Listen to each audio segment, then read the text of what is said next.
This is the IG interface ECU.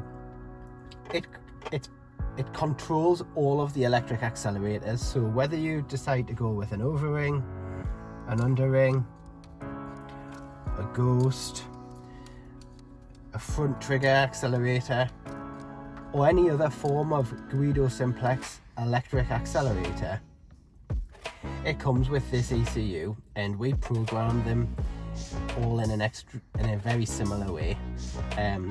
The interface allows us to program it to match exactly what the car is doing on the acceleration side, and it basically gives us the flexibility to program these accelerators so that you get a nice smooth drive every time, so that you're not lurching forwards and backwards or from 0 to full power very quickly.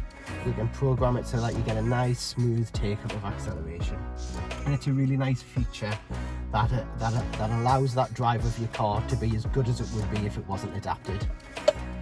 For switching it on and off, they're also all the same.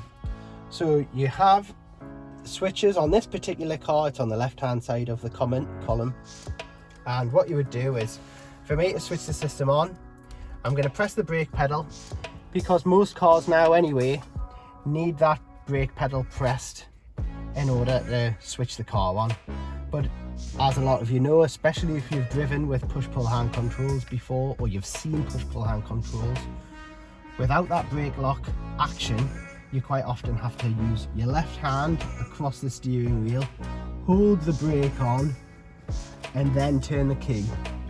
With a Guidosimplex brake, you don't have to do that. You press it down, you pop the catch, it holds the brake down, so that with a one-handed operation, you can go straight to the key and start the car. Obviously the handbrake's on and it's in park, so I can now just release that brake and it's there ready as normal.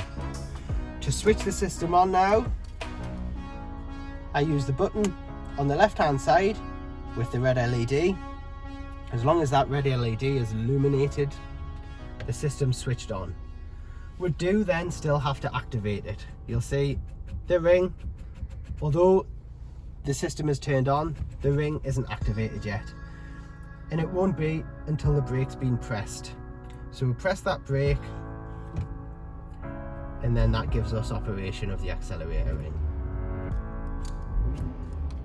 From there, we've still got another switch above, and that operates a half power mode.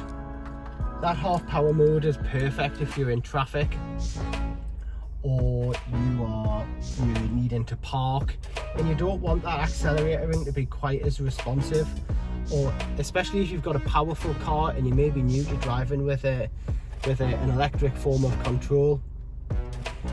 It basically gives you a much more forgiving feel, so it means those tight maneuvers can be done at half power.